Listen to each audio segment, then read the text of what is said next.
Hello and welcome to the show. I'm so glad you could join us today. Listen, we've got a great show planned for you.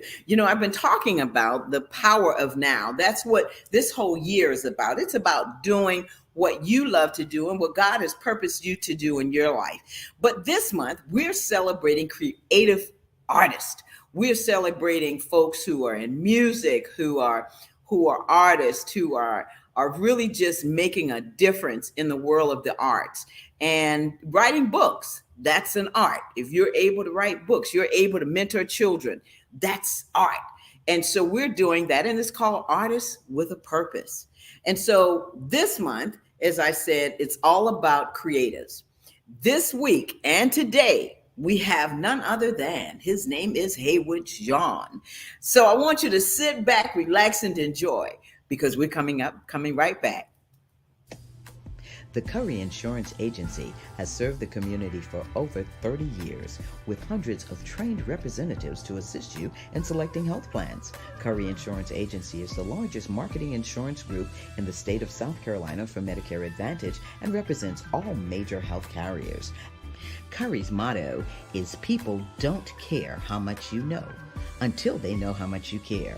Call the Curry Agency today at 803-536-0889. The Cecil Williams South Carolina Civil Rights Museum is the Palmetto State's first and only museum. It honors a generation of people, black and white, throughout the state of South Carolina who deserve to be remembered for their unselfish commitments and sacrifices.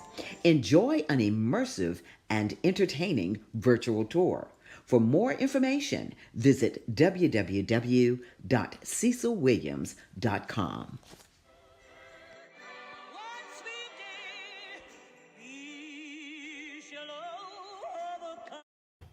Welcome back to the show. Well, listen, as I told you, we've got a great show planned for you. Listen, this guest is so very special. Had the opportunity to really sit down and talk with him and have known him for quite a long time. And just a fun guy, just about his business and what he's doing and helping folks in the community and around the world. I mean, this brother travels. So without further ado, let me tell you a little bit about who he is. He's the director of student services in Orangeburg County School District.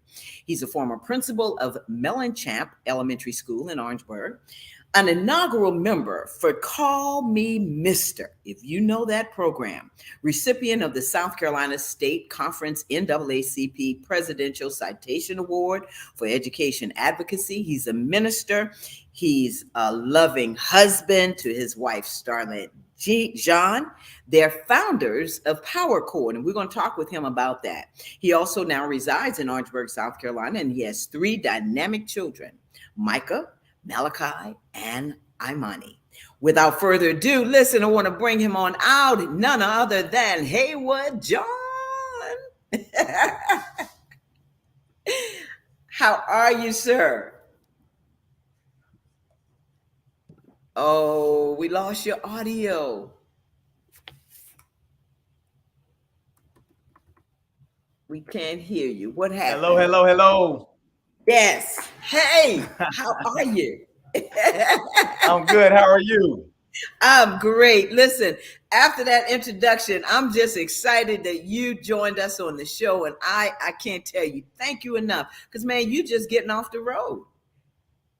Yeah. Traveling, doing the will of the Lord, speaking life to audiences and educators all over the country, just empowering them and helping them stay in the fight because education is taking a hard hit these past couple of years. So that's what I've been up to lately. That's right. Well, you've moved from being the director, from being a principal, a teacher, a principal, and now the director of student services in Orangeburg County. But I want to go back a little bit. Want you to kind of tell us a little bit about who Haywood John is. And, I always say Jean because I speak French. So, well, it's interesting. I believe that a lot of our story is in our name. And the fact that you specified or emphasized Jean, that's a lot to my story as well, because my father's Haitian. But I was raised by a single parent phenomenal mom. I know that's not a word, y'all, but she is a phenomenal mom. Shout out to my mom who may be watching or will definitely watch later. and brag on her baby for being on the Tammy Show. So thank you, Tammy, for having me and just for being a pillar about all things community engagement and entrepreneurial empowerment. You have an entrepreneurial spirit that is contagious, and I appreciate this opportunity for you to share your platform with me. But I was raised by a single parent mom again, but also in partnership with phenomenal grandparents who help with the blind sides of making sure that we got a whole child approach growing up. I mean, we had a full life of growing up in the church and family. I have a twin brother and a little sister that I was raised with. But my father has almost 20 children. And I grew up, in that mindset of wondering why, my dad wasn't in my life, why he wasn't involved, until I became a school leader and realized that I was going to be a school leader for students who grew up just like me, grew up below the poverty line. And my mother made sure that we weren't defined by poverty, but we were defined by possibilities. She made sure that she taught me the power of knowing our self-worth, the power of looking out for others and serving others. And so I grew up with this servant leadership mindset as an early age, never knowing what I was going to do in life. See, I didn't grow up knowing what I was going to be. I had aspirations, Tammy, of becoming an NBA superstar. If y'all out there laughing, if you're out there laughing on the Tammy Show, we looking for you. All right. And you're not going to get the gift card that we was going to probably give to you if you would. No, I'm joking. But I grew up, I knew I was going to be an NBA superstar. Ask me to this day, who can beat me in basketball, Tammy? I'll tell you no one. All right. Because that's how passionate I was about the game. But God had better plans for me. He had plans on doing more than playing the game of basketball, but using my life to empower others through education. And that was by way of Call Me Mr. at Claflin University. And that story kind of led to where I am today, leading schools and leading educators. Right. And one of my questions was about you becoming a teacher, but did you know at an early age, like you said, you wanted to be an NBA player, but did you even have an idea that you would be this phenomenal teacher that you are and have been? No, ma'am. Again, I just knew that I was supposed to help people. So whether it be through singing, ministry, or being an educator, I knew I was going to help people, but I didn't know how. I didn't know why. But I also tell people this: when you help people, you'll bump into why you're on this earth. If your mindset is to help people, you automatically step into what you're supposed to be doing. And so Call Me Mr. I always say I didn't go into education. Education called me. I didn't call education. And Call Me Mr., this program that recruits, trains, and certifies Black men to be teachers, recruited me into the profession. And that's when I realized, Tammy, that teaching is not just about reading, writing, and arithmetic, but it's about helping kids see in them what they can't see in themselves. And helping parents see in their kids what they can't see in themselves. And when I realized it was more about being a role model, a father figure, and a mentor to children, I said, sign me up, because that is something that I want to use my life to do. Wow, come on. And to be the inaugural member of the class for Call Me Mr. Because I remember, and I don't know if you remember Mr. Floyd Breland from Charleston, South Carolina. He was one of, College of Charleston. He was one of those folks, of course, I grew up knowing Floyd because he was a great friend of my father, but remembering what that meant when he said, call me Mr. Wow. And I was like, Call Me Mr. program. He says, let me tell you about it. And this is what he talked about. And now to meet someone or know someone like you that is the inaugural member for that particular initiative. Let's kind of talk about that, because Black men are, we know the labels that Black men have today, with the exception of men like you.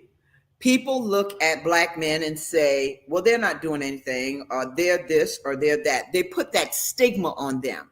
Talk about how the Call Me Mr. program changes that mindset.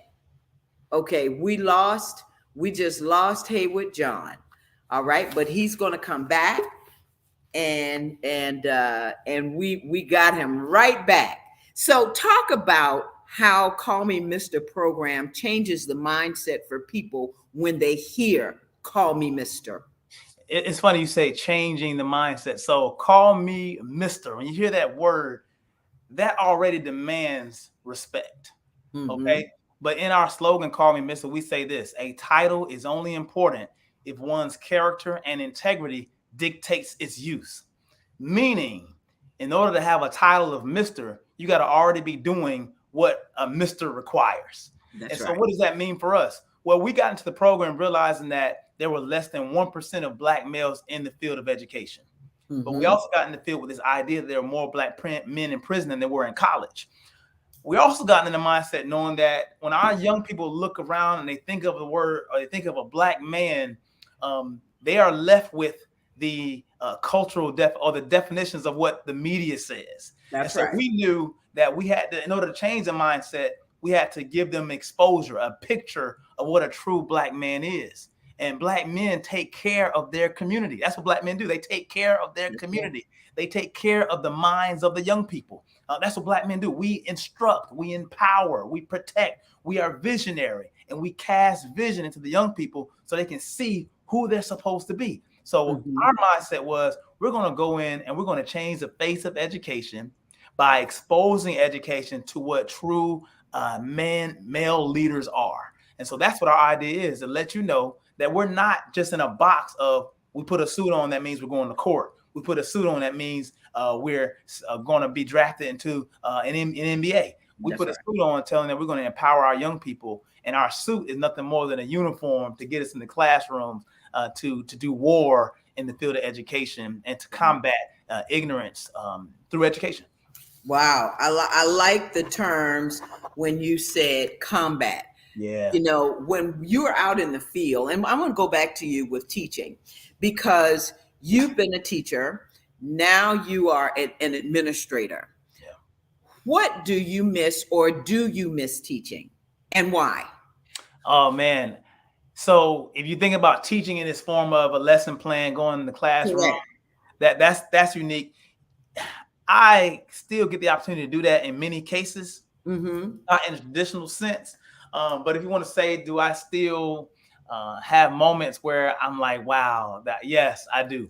I loved having a classroom where I had a theme. I had a class name, and Tammy, I had theme songs for my class. Get out. Oh my gosh. My class. What were they? Oh, I'll give you one. So one of my classes, I was a single gender teacher as well. So I taught heterogeneous classes, male and female, but I also taught all male classes. And so I always treated my classrooms like a movement. Like you weren't just in Hayward John's class. You were a part of a movement. You were part of something special, because I just took that seriously. Some people say I was a principal as a teacher because I turned my classroom into its own school. And most of my students can attest to that. And so one class name, I called this one out. It was called the Transformation Corporation. That's what we called it. We were third graders. We had our own logo. And guess what our logo was? What? The butterfly. Get out of here. Why? Transformed. And so I want you to know that when you come into my classroom, you're going to leave better than the way that you came. So we had our theme song for that. And then for my single gender class, all male class, I called them DEEP. Destined to Exceed Exemplary Production. So for my men, I wanted to go a little bit deeper than scratching the surface of education. And our theme song went a little something like this. Okay.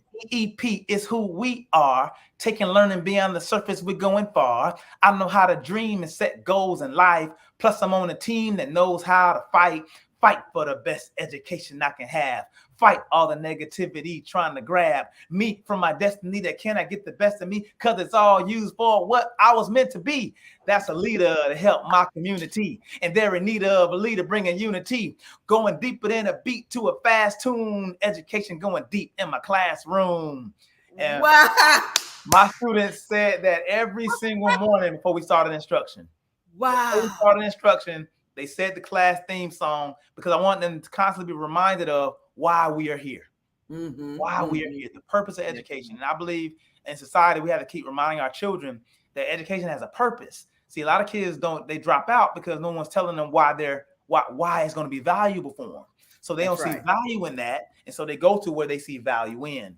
And that's why I wanted to be that serious about education.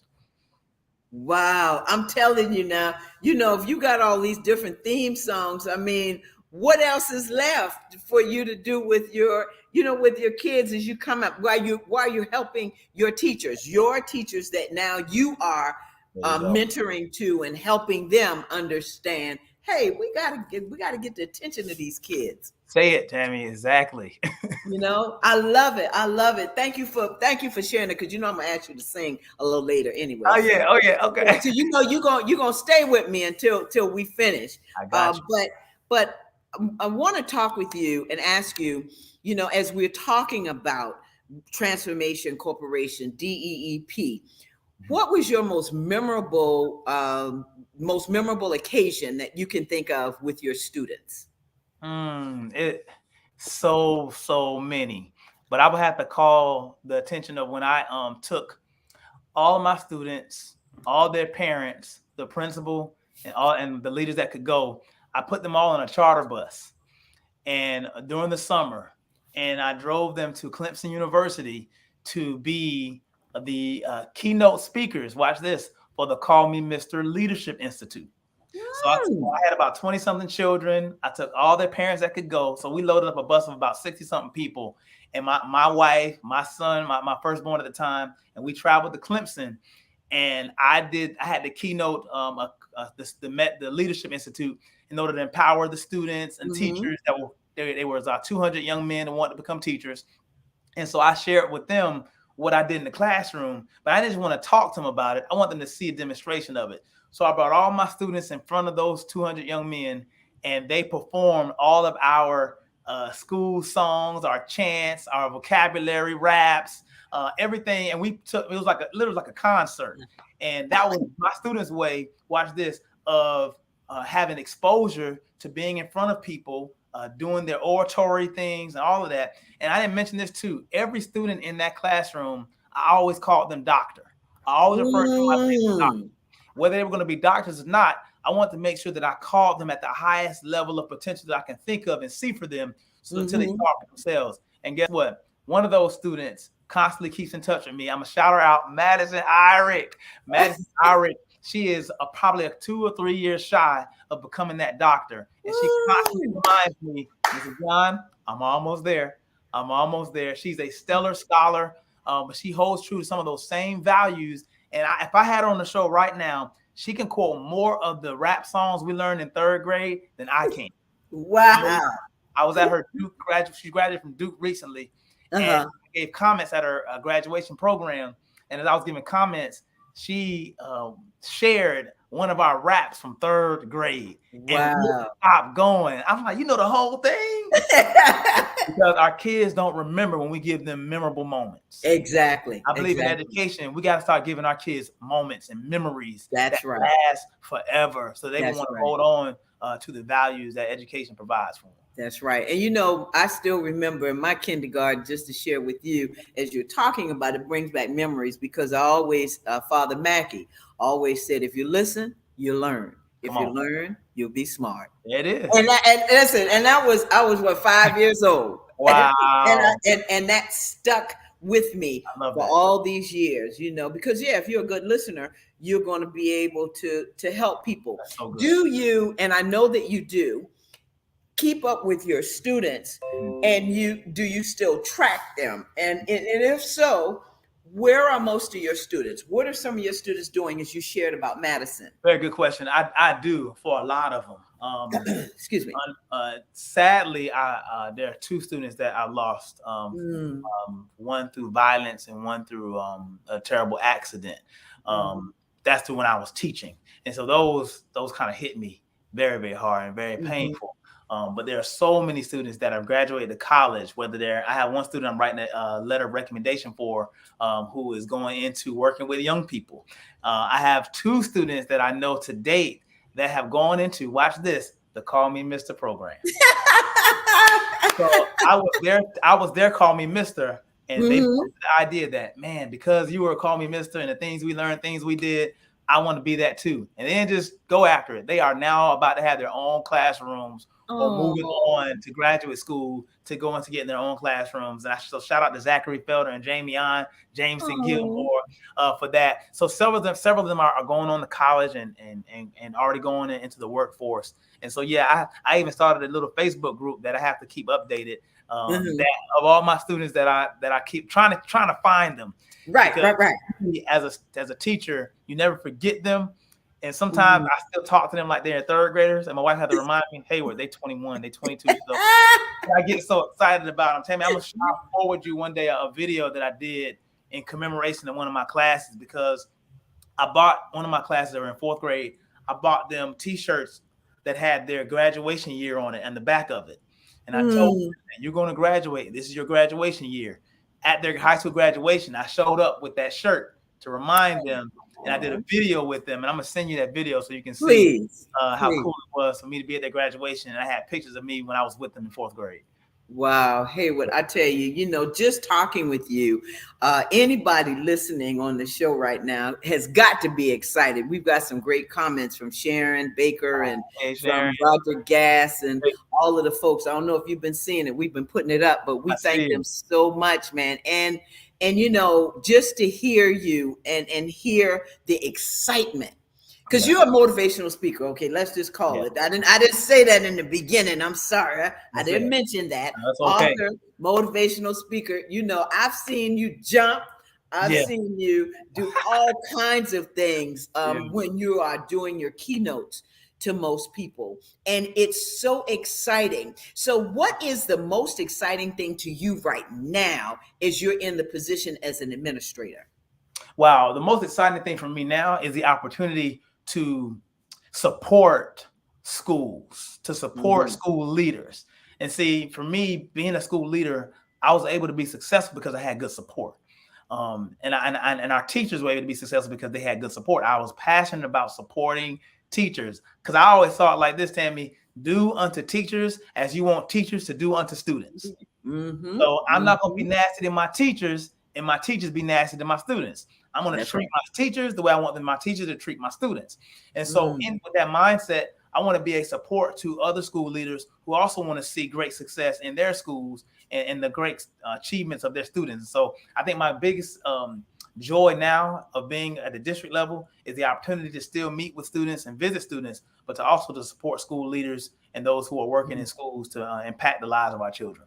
That's right. And with any position, there's always challenges. And what would you say one of the biggest challenges is for you now being the director of student services? The biggest challenge now is time. Time just doesn't seem to cooperate with me because there's so much to do in so little time. And so my biggest obstacle now is really just finding out what is most important right now. And I believe I have it. I'm really excited about it. And I see Ms. Randolph on because we have been collaborating on with the Sheriff's Office on mentoring. So now probably one of my biggest lifts now that I think is really going to help kind of prioritize my time. My biggest lift now is helping our district launch our district mentoring program. I believe, and my mentor taught me this, his name is Salome Thomasell out of Philly. He said, every child needs somebody that's crazy about them. Everybody deserves that. No matter where you come from, no matter your economic status, you need at least one person that's like going to be that Tammy in your life. Everybody needs a Tammy, y'all. Everybody's like, you got this, let's go. And so I want to make sure that we give children that opportunity. And so with this district-wide mentoring program that my superintendent gave me the launch put in place is to help give every child that needs one a mentor in their lives to celebrate them and to see the vision and see for them what they can't see in themselves. Wow. And Doc, we want to give a shout out to Dr. Sean Foster as well. Superintendent, for all that you all are doing here in Orangeburg. And as I said, Orangeburg is growing. People don't know, they say you from Charleston, but I'm here in Orangeburg and I love talking with folks like you, Hayward, because I see what's happening. We see the change coming and we see what needs to happen for our children. And it's because of people like you, that's what's happening. And we thank you so much. Listen, I want to quickly, before we go to a break, I do want to ask you about Speak Life Enterprise. Kind of tell us a little bit about Speak Life.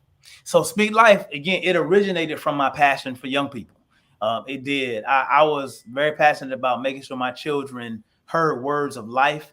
And it started to spill over into social media because I kept seeing so many comments about death and death all around. I said, nah, we got to interrupt that. I said, how do you destroy death with life? And so I just want to speak life. And I also noticed that a lot of our young people, even in their music, is littered with death and death. It's like an addiction to death, where our children are starting to see that there's no reason for living.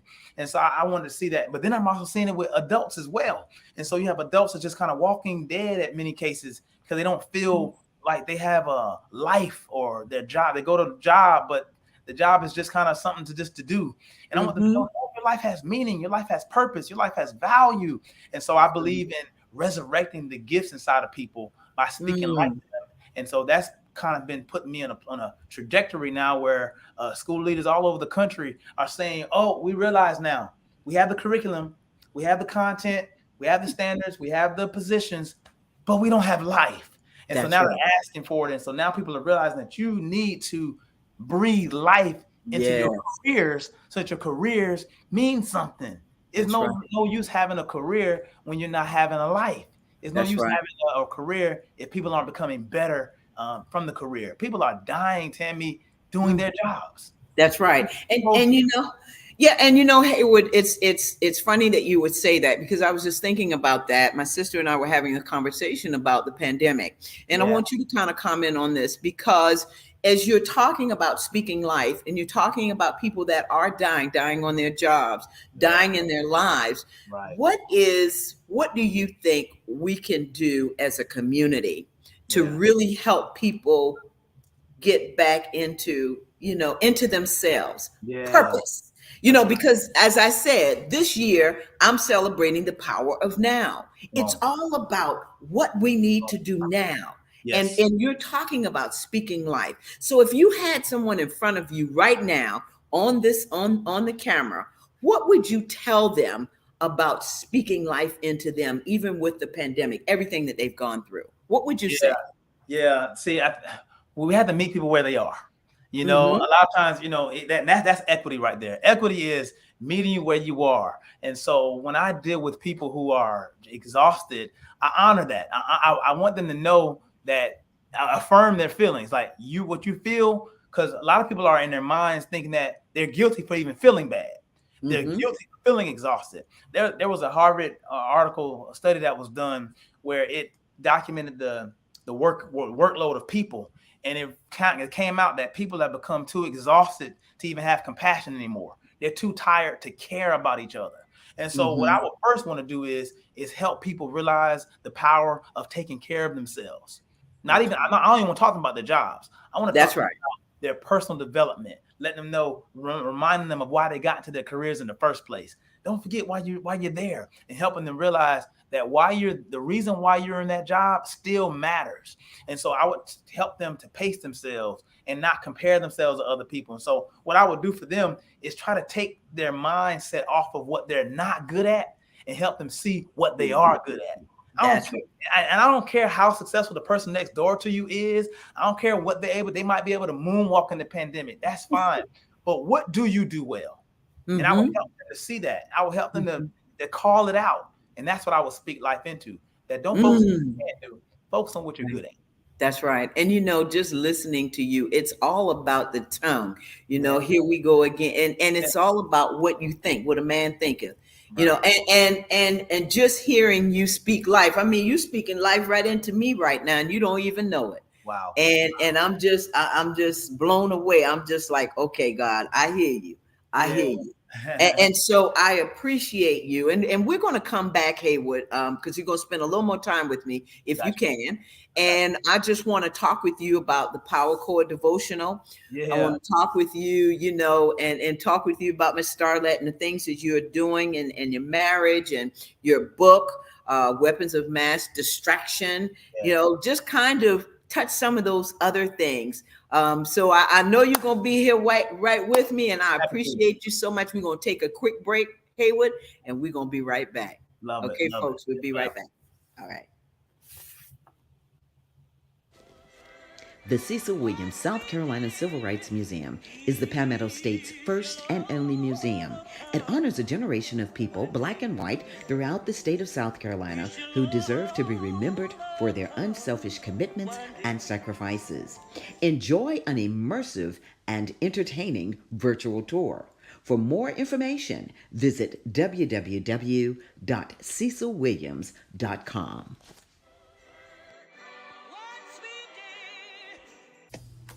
The Curry Insurance Agency has served the community for over 30 years with hundreds of trained representatives to assist you in selecting health plans. Curry Insurance Agency is the largest marketing insurance group in the state of South Carolina for Medicare Advantage and represents all major health carriers. Curry's motto is people don't care how much you know until they know how much you care. Call the Curry Agency today at 803-536-0889. All right, we're back. Listen, if you haven't been with us and you're joining us for the second half, we have Mr. Haywood John, the Jean, as I say, yes, founder of Speak Life Enterprises, the director of student services at Orangeburg County School District, author, motivational speaker, father, husband, teacher, principal, all of the above. And so, Haywood, thank you again for being on the show. Happy to be here. Happy to be here. The second half. So let's go back. We were talking about speaking life, and you were really saying some poignant things about speaking life into people. And I just want folks that are listening and folks that have not commented, but folks that are looking at us, understand what you are really saying. It's like you got to talk to yourself. Yeah. You got to speak life. You got to encourage yourself. Yeah. And I just kind of want you just to kind of continue that conversation that we were having. I love it. I believe it's really important for people, even especially you that are watching. This is something activity you can have right now. Everyone needs at least one statement that they can say to themselves. One statement, one affirmation statement that you can say that can help you stand in the midst of all the chaos that's around you. See, Tammy, it's real easy to allow the climate around us to dictate the climate on the inside of us. But we can respond by not allowing the climate around us to guide us by what we say, by what we believe. Right. And so I believe it's really important for us to say that. So get one statement. I don't care what that statement is. It can be, I matter, or I can run this company, or whatever that one statement is that you can say every day. Say it every day. One of my statements is, all you have is all you need. That's why I wore the shirt. I love it. Because see, sometimes people try to get you for, oh yeah, you don't got enough experience, or you too young for this job, or who put you, why you get to be at the county conference center, or why they want to throw stuff at you like why you got to be the owner of the Randolph Tire Shop because my name's on the building. Like everybody got so much to say about you, and sometimes we let people say so much and we don't say anything. Yeah, and we just let them dump it on us, and I believe we got to say something. So one thing I say is, I might not have everything, but I do have something, and all I do have is all I need for this hour right now. That's right. Realize that a lot of what we're going through, and see, when we try to want to be so experienced and all that, I believe there's a grace for the things that God has given us to do. So you might have more experience, but do you have the grace? You might have more knowledge. Me and Bishop Davenport were talking about this right before I got on this show. We talked about the power of grace. You might have all the bells and we might have all the money, but do you have the anointing for what you're doing? What separates you from others is your anointing, is your gifting, is the fact that you're called for right now. And so I want everybody to realize that you're called for right now. Like what you're in now, you're called for it. Yes, they could have got somebody more handsome. They could have got somebody more talented, taller, stronger, faster, quicker, but they're not you. Come on. We talk about the power of now. I want to talk about the power of you. Come on. The table. You bring it. We don't want somebody with more experience. We want you. That job doesn't want somebody with more knowledge. That job wants you. Wow. A lot of people say not what you know, but who you know. You know what? In a lot of cases, it is who you know because you matter to that role. That's right. I didn't realize why it was important for me to be a 28-year-old principal because because at that time I was named principal, and a lot of people thought you ain't supposed to be there. Why are you there? They thought it was a suspicious act or whatever. It was just really weird. I didn't realize why I was supposed to be there until I encountered some students. Watch this, who started calling me dad. Oh, come on. Maybe I'm not just here to make sure they make the honor roll. Maybe I'm not just here to make sure they achieve graduation. Maybe I'm here to impact the generation. Maybe I'm here to help them see that their life has value. So I just want that's life to you. I want you to understand the power of you and the power of your moment and the power of this hour and that you could have been born at any moment. You could have been born you could have been born in the 40s, you could have been born in slavery times. You were born for the moment you're in right now. So maximize it, y'all. Wow. Speak life. Let me tell you, it's powerful confirmation. Because guess what my theme was last year? What's that? The power of you. See, I'm about to go. And you can go back and look at all the shows last year. I love it. It was the power of you. So thank you for that. So let's talk about, we're going to move forward and we're going to talk about the Power Core Devotional, the book that you and your wife, Starlet, co-authored. Tell us about it. I can show you, but I can tell you. Hello, come on now. No, but man, Tammy, this was a faith project for my wife and me. It really was. See, the pandemic did a lot of things to people. It actually, I don't believe the pandemic makes you. I think it reveals who you are. And so the pandemic revealed that a lot of people, a lot of marriages were broken. A lot of marriages were hurting. Because think about it. When you were forced to go to your job, you were also allowed to not be around your spouse. But now the pandemic says you got to stay in that house. You got to be right there next to that spouse at 9 o'clock, at 10 o'clock, 11. Y'all got to have breakfast, lunch, and dinner together. And so now I'm forced to sit with you. And I don't know if I know the person that I'm sitting with now. But see, when you spend 12, 13, 14 hours at the job, it's like you kind of just more so walking and driving and kind of seeing each other passing by. But the pandemic made you deal with your spouse. And when people start dealing with their spouses, they didn't properly, they didn't understand what they were dealing with. They didn't understand, they allowed the pandemic to separate them rather than bring them closer together. For us, we allowed God to show us what he wanted from us in this pandemic. And again, he wanted us to grow stronger in our projects together. We had a lot of projects on the table, and one project on the table before the pandemic was to put this book together. And we turned it into a prayer devotion because we believe that in order to really fix marriages, it has to be done soaked in prayer. The prayer has to be the foundation. Prayer is not the conclusion, but it is the foundation, and it has to be throughout the entire marriage. And so my wife and I put this together. One of the hardest things we ever did together, because we got to put our ideas and her ideas together, her way of speaking, my way of speaking. And so that alone was a marriage seminar in itself. But we were able to produce something that's anointed and that we believe can speak life to married couples to help them realize that there's so much value in your union. That's right. And you know, I when you said that, because I heard you say you had to put her words, your words together, and trying to melt that, kind of melt that together and gel that together. What were the challenges for you all in doing that during the pandemic? Oh, the challenges and the kids home as well. Oh yeah, and that was beautiful for them to watch that process unfold. I think it's really important for children to see their parents getting along, doing projects. So that was beautiful in itself. So they'll do that for their spouses one day. But the challenge was this time. Here's the challenge. Starlet, I hope you hear this. The challenge was. Come on, Starlet. Here's the challenge. Starlet, you want to get on this with us? The challenge is I could do this by myself, Tammy. I can write this book by myself. I don't need nobody to help me write this. I can write a book about marriage by myself. Right. But watch this. So can she. She can write a book about marriage by herself. But since we've had the power of oneness, and we can do it easily, but because we want to speak life to married couples, we thought it was important to blend our voices. And here's why. In a marriage, you have to realize both of you can be right, but who's going to yield to each other's right at this point? Like, I can be right about how to cut the grass. She can be right about how to cut the grass. But it takes the power of yielding to somebody else's right. I'll let you be right, and I'll hold on to my right until another time. That's grace. That's humility. Yeah. And so I had to just release what I thought was a good statement to what she thought was a good statement. And watch this. Her statement is right for the people that's going to read this book.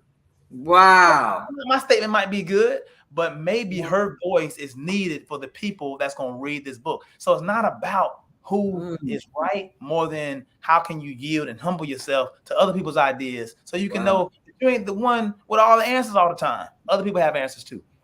That's powerful. Now, Miss Randolph said that's submissiveness. You better go ahead. She got it. That's That, exactly what it is. that's powerful. That's powerful Exactly. because most people don't realize, and y'all, I know we got a technical difficulty, but that's all Absolutely. right. We're gonna That's we're right. gonna switch it up. Yeah, yeah. Listen, you know how we roll. We're gonna switch it up. Oh, it came right Yeah, back. yeah. Okay, There thank it you. is. Yep, we came right back. But and there's always technical difficulties. But the Oh man. one thing that I love about you and Starlet is that you work together. Come on. And see, as people are listening to this, even if you're married or not married or looking for that spouse, that loved one that you want in your life, being able to work together in anything is That's important. that's it. It's important. And so to see the two of you all, and I definitely want a copy of the book when we get a chance. I'd love to read it. I'm not married, I'm divorced, Gotcha. but I'd love to read it because I know there's something in there that I can probably learn. I love it. The power chord, devotional. That's You it. know. So let's talk about your other books because we're gonna run out of time. You know that, right? I know. I know. That means I gotta come back. Hey, I love it. I love it. But we're going to talk about your book, Weapons of Mass Destruction. Yeah. Talk about your feelings about what rap music does negatively to our youth. Oh, you're right. We're gonna run out of time. But I'll give you the short version. So this book was a mission for me. It really was. Make sure everybody see it. This is a mission for me. This mission for me was this. Again, birthed out of my role as an educator. And that was this. Whenever I would, work with students, I noticed that a lot of my kids, whenever I would get on to them for something, some of them, they would start automatically quoting Soulja Boy or some rap lyric. I mean, I would just say, all right, now sit down, you got to sit on your seat. They start doing some rap song. So I just noticed this pattern. I said, okay. Now I grew up loving rap music. Yeah. You probably would know LL Cool J and Cut Creator. You know Cut Creator? Cut Creator. Yeah. That's my cousin. Really? Yes. So, hip hop is it's deep in my family. So, so it's not like I was anti-music, anti-hip hop. Again, I grew up on it, but I started noticing a pattern. I noticed a pattern of influence. I said, man, my kids are influenced by something else. Again, I'm their teacher. I want to know what's influencing them. Now, I wasn't listening to some of that music because at that time I grew from putting things inside of my mind that wasn't growing me. And because if it wasn't growing me, then I wanted to make sure it wasn't destroying me. And so I wanted to make sure that I listened to music that was enhanced me. So I didn't listen to any of the music that my kids were listening to. But when they started saying that they was listening to Soulja Boy and they started saying that they're going to be influenced by the other stuff, then I said, let me find out what's influencing my kids. And once I started looking at the artists and some of the lyrics, and I realized that some of these lyrics are against what I'm teaching. Now, no way am I going to allow you to have more influence on my children than I do. So as I started doing a deep dive study on my young people and what they're listening to, I realized that some of them was doing more than just impacting their mind. It was starting to give our kids suggestions about dying before their time. I started seeing it started becoming less about sex and more about gang banging and drug dealing and killing each other. And I said, no, this is different. This is an attack on our youth. And so that's what made me do a deep dive study into what our kids are listening to and the influence and how industries are exploiting our young people to get them to buy the music. That's right. But their own kids don't go to the schools that our kids go to. Their own kids are in private schools. Yeah, you telling my kid to shoot somebody, but your kid have the attorney fees. Your kid, you can bid attorney fees. And so I just wasn't fair. It wasn't right. So I would go to all kind of churches and I would speak to community groups and they were excited. And they said, thank you. We didn't know that our kids, when they were in their rooms quiet with their headphones on, we didn't know what was being downloaded into their spirits. That's right. They didn't know. And so when I exposed that, the churches started to wake up to it. Here's what I wasn't ready for, Tammy. I'm about to tell you a quick story. I wasn't ready for the call that I received from the West Side. Right? So when I wrote this book, I was more so thinking, yeah, I'm gonna help teachers and schools and ministers and families, you know, so they can know. But I wasn't aware that somebody from the industry might pick this up. So I got a call from one of the founders of NWA. Yeah. Ice Cube, Dr. Dre, Eazy-E. He shoots me a message on Facebook and he says, I got your book. I want to talk to you. So I told my wife, I said, I'm not calling him. She said, why? You need to call him. I said, he's from the West Side. I am not calling him. I'm not doing it. And she says, call him. I said, I'll call him. The only way I'll call him, I'll go into a public location and I have me another phone to record the conversation in case things go south. Right. So I went to a public location, like I said I was going to do. I had a recording ready to record. I put him on speakerphone. I said, if he want to get West Side on me, I'm going to be ready to talk and have recorded so I can tell on him. Well, when I called him, I got the hardest chord, most hardest voice I could possibly muster up. And I finally called him. I said, hello. And he was like, hello. I said, this Haywood. He's like, and he told me who his name was. He said, I read your book. And I was like, yeah. And he said, I loved it. I was like, thank you. Sweat was going. I'm sorry, because I didn't know what he was gonna say. I didn't know if he was gonna be like, "Why you attacking my genre? Why you all?" He was like, "Thank you." He said, "When I met with Dre, Easy, and Dre, Eazy-E, and Ice Cube when they were 14 years old, 15 years old, they you know." He said, "I met with them, and I was telling them, do not put out this gangster music. Don't do it." He said, but of course they didn't listen. My thing was when they did that, and so many of them, they're not the only blame, but when they did that, they popularized gang culture. That's right. And now gang culture is like you can tell everybody in the gang now. You can put it on music, and so what you're doing is you're putting these thoughts and ideas in the kids who never wanted to be in a gang. They weren't even thinking about it. Now they're thinking about being in the game because they heard it on a song. And so that story showed me that my message was not just hitting people in the church. It's hitting people outside the church who realize, thank you, because we couldn't tell the story. We weren't allowed to. The industry wouldn't let us tell it. But I'm telling you, keep going. So when he told me to keep going, he kind of encouraged me to not let up on that message. Right. And you know, it's all about the money. You know, all you have to do, as we say, is follow the money. It's all about the money. Because those folks that we know that produce, that make the records, the artists, it's about who can make the most money and how can you do that. And until we get parents just like you and some of our parents like me that come together and say, you know what, we're not going to let our children listen to this. We're not going to let our children hear this. Let's give them an alternative. Yeah. And that's what I love about what you wrote, what you wrote about the book. Yeah. So when we talk about rap music with our children, what do you want to see now in music when it comes to what our children hear? I want them to be more honest about the destruction that can happen with the life that goes down that pathway. See, here's why I say that. They talk about the destruction, but it's glorified. You know what I mean? Like, it's cool to put somebody on a t-shirt where they're saying it's like RIP. Like they make it sound so cool. But when I'm sitting with these families and I'm at these funerals, it ain't cool. Come on. And Tammy, not only is it not cool, but I don't hear any of these music songs playing when they walking down the aisle, look at that casket. Okay. They're not playing this music. They playing Pass Me Not, Oh Gentle. They playing all the stuff at the back. I'm like, what? No. Where's the hip hop? They're not playing that. Why? Right. Because there's no life in that. And because there's no life in that, I'm telling them again, but it goes back to people walking around not feeling like their lives have meaning, that their lives have value. And so I want our young people to know, and that's why it's important. And I don't blame the young people. I look at us as adults.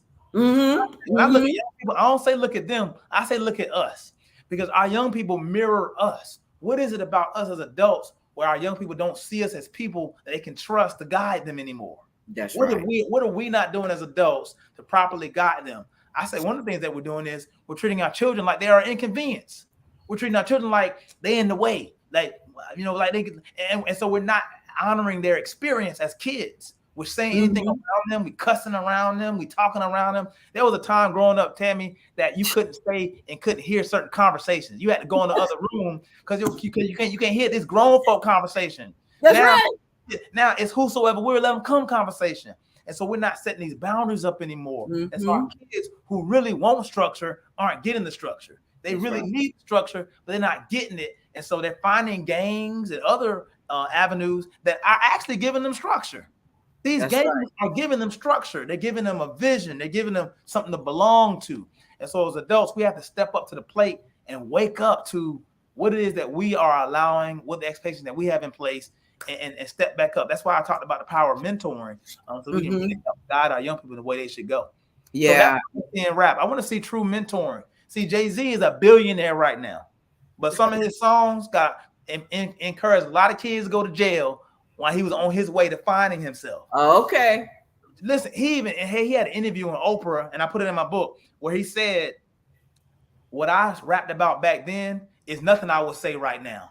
What he was pretty much saying was, I was wrong for that. Like, that's not cool. Like, don't do that. Yeah. Tupac, before he died, Tupac said, what I rapped about was the fact that it came from a place where I didn't have guidance. That's right. He was on BET. He said, I didn't have guidance. That's why I talk like this.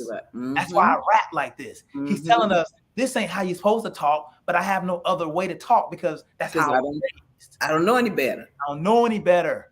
And that's so that's right. what I want to see. I want to see people step up and show them something better. And I want to see people who know better to stop profiting off their music and profiting off cats going to jail and just be more honest about this genre that is encouraging people to go the wrong way. And there's an old saying, if you knew better, you do better. Yeah. And so, with you, I love the fact that you are out here really motivating our folks and really motivating young people.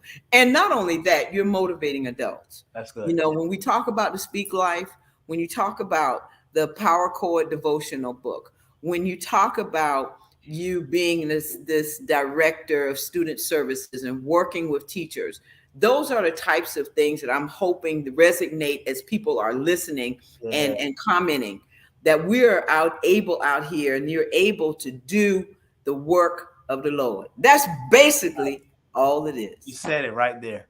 That's it. That's it. And I want to say this. I see people in the comments talking about alternative and Ms. Randolph, if you can put in the chat, haywardjohn.com, just type it in so people can know where to find the book. Somebody asked about how to find the book. Yeah. Sharon did. But what I oh, thank you, y'all. Look at Tammy, the Tammy Show. Come on, you guys. Listen, hold that, because you're gonna sing before it's over. Listen, but I want y'all to know this: don't ever treat the truth like it's an alternative. I'll say it one more time. I'll say it slower. Don't treat the truth like it's an alternative. See, when we treat the truth like an alternative, then we treat the truth like it's playing defense. We treat the truth like it's got to be inferior to something else. Can I tell y'all something? Those lies, the other music that's not appropriate, that's the alternative. That's the thing that's not good. Like, the truth is, the life music that's already out there. The truth is people who actually have something to say who don't get the airplay, because there are a lot of rappers, there are a lot of artists out there that Andy Mineo, Lecrae, KB, come on, No Big Deal. I keep going. There are a lot of music out there that's appropriate, but they're not getting the airplay because sex doesn't sell, because sex sells. Yeah. And if you ain't talking about sex and drugs, you ain't selling records. And so I want y'all to know that the lies is the alternative, but the truth is what's absolute, and that's gonna stand when the alternatives don't last, because it ain't gonna last. I'm telling you now, that lifestyle. I'm not knocking other people, but there are artists right now in jail for life. They're famous artists, and you know their names. They're in jail for 30 years in life, and I'm asking now, where's their music gotten them? And so, the truth is primary, and the other stuff is the alternative. That's right. Wow, Haywood, man, listen, we're running out of time, but listen, what's next for you? What's next? I'm writing, definitely writing right now. I'm working on that project and working on a lot of other cool projects that are going to be more systemic in helping advance and improve the lives of people all over the country. But right now, I'm writing. My wife and I are working hard with launching our Power Core. And first time saying this on social media, you heard it first on the Tammy Show. My wife and I are in the process of developing our own ministry, our church. And so we're building that kind of right now on the ground floor of like vision setting, vision casting. But I want to put that out there to hold us accountable to make sure it happens. But God has called us to develop our own ministry. And so we're building that right now as we speak. Wow. Okay. I'm going to ask you this question. And then after that, I want you to leave us with one of your favorite songs. Okay. Okay. Yes, ma'am. So the question is, or the statement is, 3 words that describe you. 3 words that describe me. Purpose driven. That's kind of 2, but it's hyphenated, so give me credit for that. All right. Visionary and faithful. Man, Haywood, John. Yeah, I'm excited. I just can't say enough about you taking the time to be a part of the Tammy Show today. And just knowing you, I'm about to cry because I'm in a new spot now and we've kind of shifted a little bit. Wow. And this is the first show, and God told me I needed to do the show today from here. Yeah. And this has been such a powerful show that you have spoken life into me. And I just thank you so much for being a part of the Tammy Show and being on the show today and just sharing with us. You've imparted so much information and so much knowledge that I hope that folks that are listening and the ones that have not comment, that they really, really get something from this, because it's all about what we do for the community. So Haywood, want you to kind of take us out, and then I'm going to just say bye to everybody. But again, thank you so much, my brother. Oh man, that's a good honor. So I'm gonna give a snippet of one of my favorite songs. It's actually a song that I wrote. Okay. All right? And it's actually named this name of the song is on my t-shirt. All right. And hopefully it encourages everyone with this one line to encourage that all you have is all you need. All right, here it goes. And if it's gotta be, then it's gotta be me. No more waiting for someone to say what I know what is true, and to do what I know what to do. And if it's gotta be, then it's gotta be me. No more second guessing me. And all I'm to be is inside of me. I will fulfill my destiny. I have what I need. Oh man. I'm telling you, you are just phenomenal. I can't say enough. Man. I love it. Love you. Love your family. Love you. Appreciate you, man, and all that you all are doing. I'm just today is one of those days, man. You're a blessing. You just made my day. Yeah. You just made my day. Everybody is saying, awesome and appreciate y'all and everything. Yeah. It's nothing but God. And so again, I thank you for being on the show, Haywood. Thank you so much. Thanks for having me, Tammy. Thanks for being somebody that's so giving and encouraging. Thank you all for watching and encouraging me. Thank you all for the powerful words. Tammy, keep doing what you're doing, okay? You're in the right time. Hey, listen. And if there's anything I can do, anything we can do here on the Tammy Show, all you have to do is call. You got the number. All you have to do is call. I got you. All right, man. Love you. Take care. You. All right. Bye-bye. Listen, you heard it right here, Mr. Haywood John. Wow. When I tell you, phenomenal show. This has been so great. And thank you all the folks that have joined us today. We have had a great show. Next week, you're going to hear from another phenomenal woman. I mean, she is When I tell you these shows coming up with these creatives and artists and all, much respect. Yes, yes, yes, much respect. So I want to thank you, viewers, for tuning in to Tammy. You're going to meet Ms. Karen KJ Johnson next week. I want to thank my producers, Alicia, assistant producers, Tiana, Willie, and Felicia, and of course, Ms. Joyce Hayes Boland, decor by Lady J. I want to thank you so much for being here with us in the studio. Please subscribe to the Tammy TV show. It's on YouTube, and all you have to do is hit that subscribe button. Remember, let's be a blessing to somebody today and every day. So again, take care of yourself. Until the next time, take care. Bye-bye.